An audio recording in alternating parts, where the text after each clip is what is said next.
Get ready for the dictation.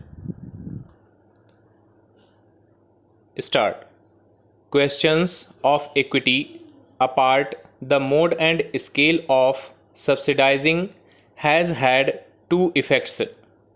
One has been to induce a faster rate of growth of enrollments at this level than is otherwise likely to have taken place.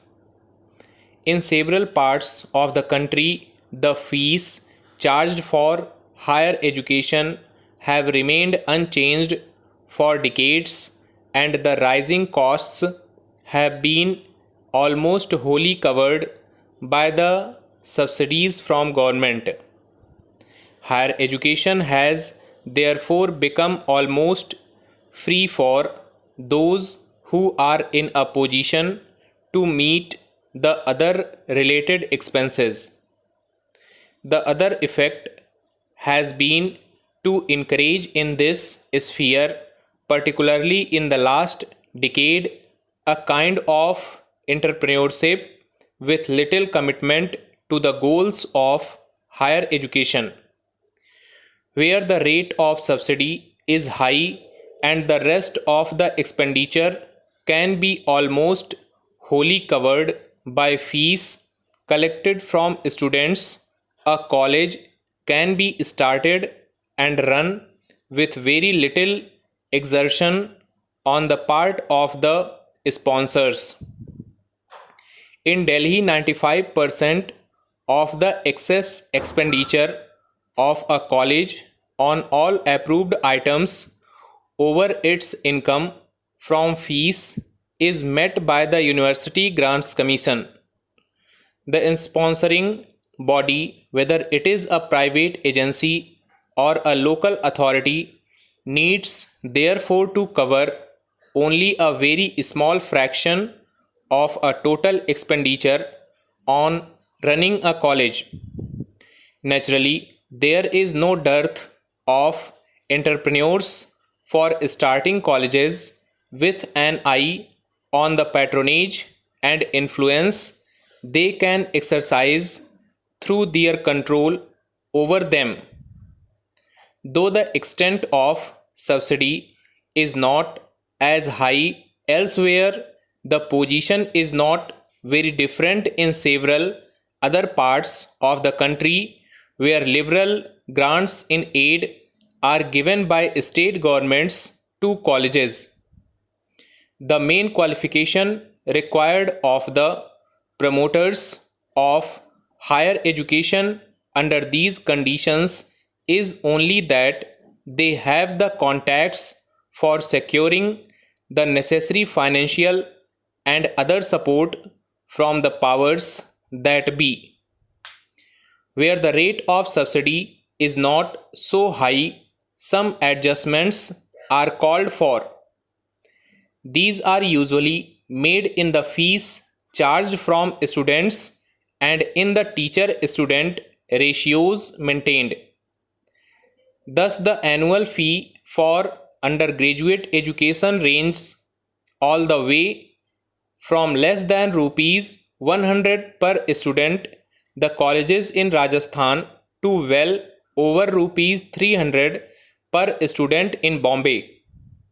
The average number of students assigned to a teacher also varies from as low as 12 in some areas to more than twice that figure in others. The subsidy has to be discontinued. All this has usually decisive impact at the higher levels of decision making and administration in the universities.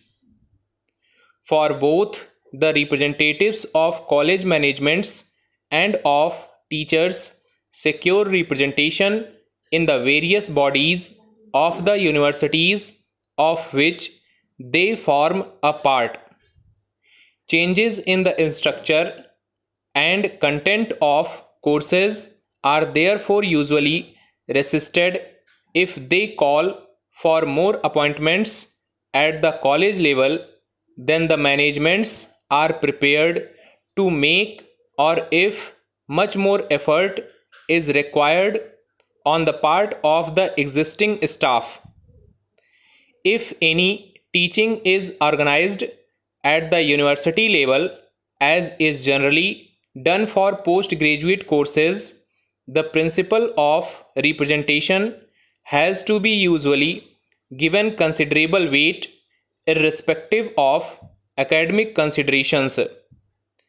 The various sectional interests involved have to be taken into account also when examiners are appointed by universities, and sometimes even when the results of the examinations are declared. Universities, as organized now, are in fact highly vulnerable to pressures of various kinds. The representation given to colleges, the system of elections to the more important decision making bodies, and direct dependence on government grants are all potential instruments for gaining influence and exerting pressure within universities. It is not surprising, therefore, that when teachers and students are also free to participate in political activity, universities get affected very quickly by all the undercurrents and conflicts in the society of which they are a part. One of the major problems now is that while political forces are able to gain entry very easily, the universities do not have the means for effectively copying with them.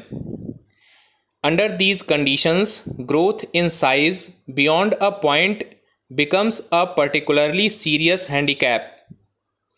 Not only are there few economies of scale to be gained by such expansion, but diseconomies set in through their greater vulnerability to pressures from outside and from within.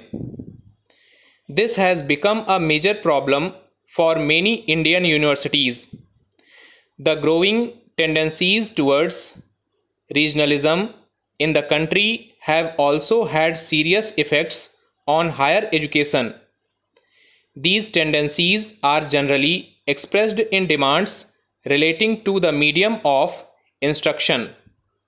Some of these demands are based on sound educational principles and are wholly justifiable, but in their most extreme form, they usually indicate either ignorance of the minimum requirements of higher education or inward looking conduct of a kind that places considerations of a selfish character above these requirements. In practice, both have been in evidence. More specifically, the problem arises when instruction at the postgraduate level is sought to be given in the regional languages. For most of the relevant literature at that level is usually not available. Stop.